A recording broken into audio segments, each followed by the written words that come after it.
Congratulations for your Denmark visa success. Interview আসলে ডেনমার্কে সবাই হয় না, যারা আমার মতো একটু এইজ বেশি এবং যাদের স্টাডি গ্যাপ থাকে তারা দেখতে চায় যে আসলে আমার প্রকৃত ইন্টেনশনটা পড়াশোনার কিনা। যদি আমরা এক্সপ্লেইন করতে পারি, সঠিক রিজন ব্যাখ্যা করে বুঝাইতে পারি, তাহলে ইন্টারভিউটা আসলে খুব কঠিন কিছু না।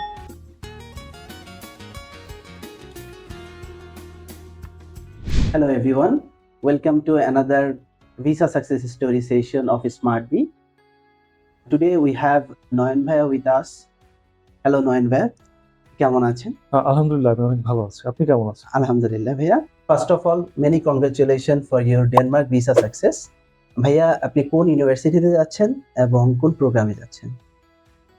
আমি university of southern Denmark masters in environmental and resource management সাবজেক্টে যাচ্ছি। ওকে, এক্সেলেন্ট। ভাইয়া, এখানে আপনি কোনো স্কলারশিপ অ্যাভেল করতে পেরেছেন?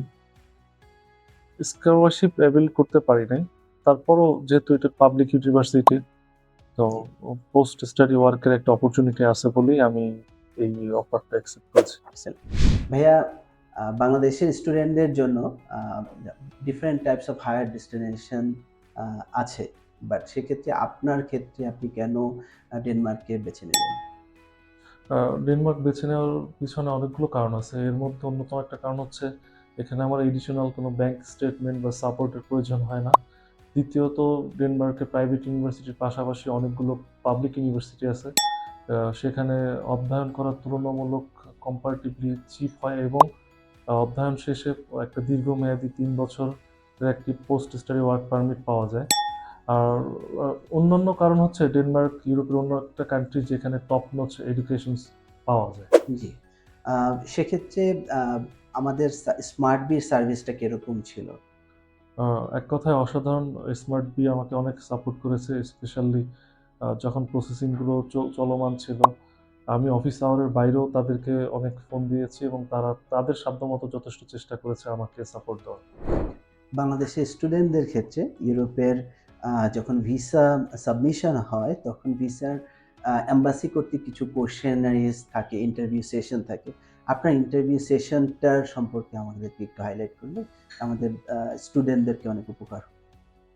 ইন্টারভিউ আসলে ডেনমার্কে সবাই হয় না, যারা আমার মতো একটু এইজ বেশি এবং যাদের স্টাডি গ্যাপ থাকে তারা দেখতে চায় যে আসলে আমার প্রকৃত ইন্টেনশনটা পড়াশোনার কিনা। যদি আমরা এক্সপ্লেইন করতে পারি, সঠিক রিজন ব্যাখ্যা করে বুঝাইতে পারি, তাহলে ইন্টারভিউটা আসলে খুব কঠিন কিছু না। তারা জাস্ট দেখতে চায় আমার ইন্টেনশনটা কি। এই ক্ষেত্রে তারা হয়তোবা আমি কোন সাবজেক্টে যাচ্ছি, কেন যাচ্ছি, কি কারণে যাচ্ছি, এই জিনিসগুলো তারা একটু আস্ক করতে পারে। ওকে।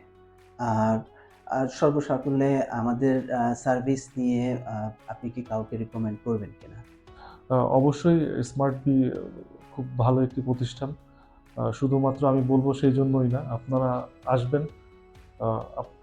আসলে আপনারা বুঝতে পারবেন যে আসলে তারা কতটা ফ্রেন্ডলি। এখানে আব্দুল্লাহ ভাই আছেন এবং সুফিয়ান ভাই আছেন। তারা অফিস টাইমের বাইরেও তারা যথেষ্ট সময় আমাদেরকে সাপোর্ট দেন। যেকোনো সমস্যা তাদের সাথে যেকোনো সময় কনসালটেশন করা যায়।